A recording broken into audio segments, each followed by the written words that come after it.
Okay, so in this case, once we've located our radial and our axial point, we can measure from this position anywhere else on the tool. So sometimes that point is the point that your tooling documents call for, and that's the point that we actually want to be using as our reference. In other cases, it might be some other feature along the length of the tool, the first corner of the first arc, for instance, or further down the knife, some other feature. In fact, here we see that this tool has a problem, that there's some chipping happening on the tool, one chip here and one chip there, and to the naked eye I can barely see those, but certainly magnified on that screen, magnification is about 25x, we can certainly see those are going to cause a problem if we load this into the tool.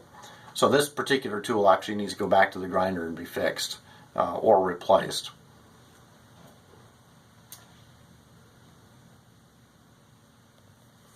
Okay, so the other feature ProStand allows you to do is if you have a cutter head with multiple tool inserts, this one's got one here and one on the back side, normally you'll have more than that, we can actually make sure that those tools are aligned to each other the way they ought to be. So in this case, let's pick a feature it's not damaged. We're going to come up here. Again, we're rotating the tool until that feature of interest is in focus. So we're getting the maximum measurement. And I think I'm going to check out how this feature registers when I rotate the tool. So I'm going to rotate the tool on the V-blocks, maintaining my axial constancy. And when I bring that back into focus on the other side, you can see we're actually not quite on the point that we want to be. That in fact, we're off by just a tiny amount. So obviously you can see that on the screen. More importantly, you can measure that on the display. And most importantly, you can actually adjust your tooling to be correct before it's put in the molder and before any one knife is doing all the work. So I'd like to show you one other feature that the ProStand has that's important, especially for the way that tooling is ground and used today. So I'm going to position this over one of the features on this tool that I know is bad. And if you look at that monitor as we get to that particular position,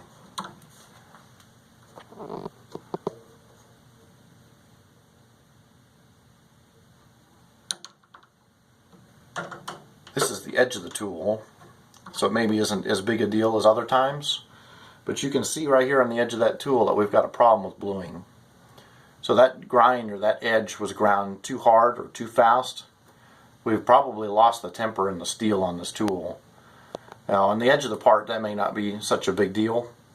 If that were in the middle of a corner, for instance, of a sharp angle or a sharp feature, that would definitely be a very big problem that we need to address.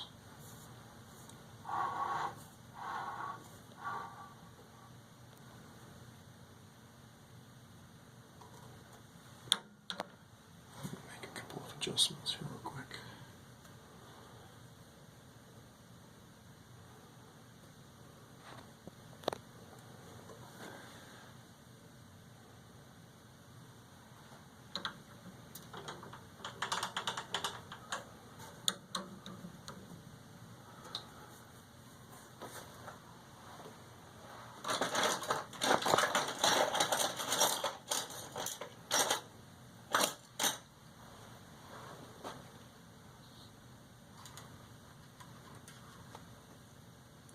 So you can see if we had a bluing problem in this corner right here, that could create a very dangerous tool. That tool could fracture while it's spinning in the molding machine, cause who knows what kind of damage to the machine and certainly to the material it's molding.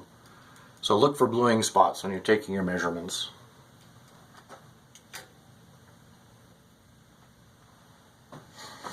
Okay, another unique feature of the ProStand is that you can use it to backwards engineer or to verify tooling or even molding.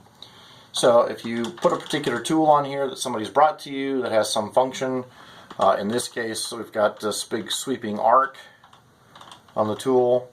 Let's say that we want to know some information about that arc.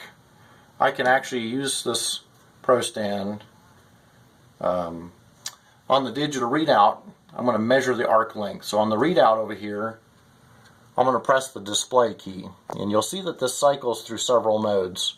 First is the mode where it shows axial and radial. Then there's a tool measurement mode we're going to skip for now, and an arc measurement mode. And if you just follow the prompts on the screen, it'll walk you through what to do. So it's telling you to press select to begin. Select key is right here.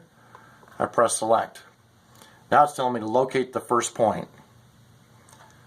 So if I look at that screen over there, I can locate the first point on that arc that I'm interested in, come back to our digital readout like it instructed me, press the select key.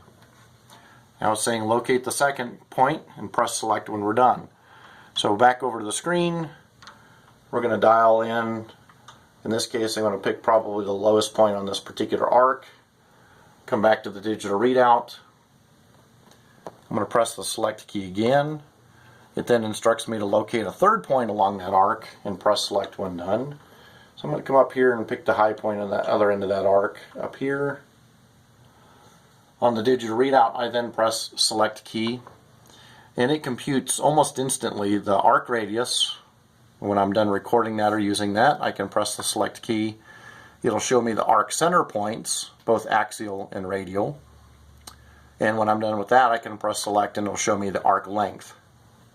And when you're done, you press select again and it'll restart the sequence. So if you wanted to measure another arc, like this one, we can pick up those 3 points and measure the length of that arc. When you're done, you press the display key on the keypad, and it cycles back to the axial or radial or both or tool measurement. So what tool measurement allows you to do is to latch or to save an axial position and a radial position that may or may not be measured at the same time. So let me explain. If we want to come over here and pick up an axial dimension, this is our axial 0. You can use tool measurement on the digital display. Just follow the prompts on the display. So here it says tool measurement. Select to begin. We press select. Locate the axial point. We've already done that, so I'm going to press select.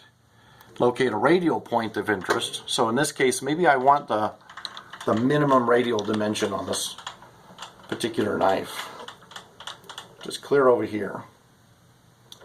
So I'm going to locate the radial dimension, and like the display instructed me, when I'm done, I press the select key, and it's recording those measurements. So at this point is usually, if you're using the computer interface, is when you want to retrieve those dimensions. This may also be, if you're using the printer interface, the dimensions you want to print to your label. When you're done, just like it told you, press select to begin. It starts the sequence again, so there might be another feature on the tool you want to measure or another tool. If you're done with the whole process, just press the display key. If you don't need to do arc measurements, press the display key again until you have your axial and radial dimensions shown once more. If you do use the printer, the default printer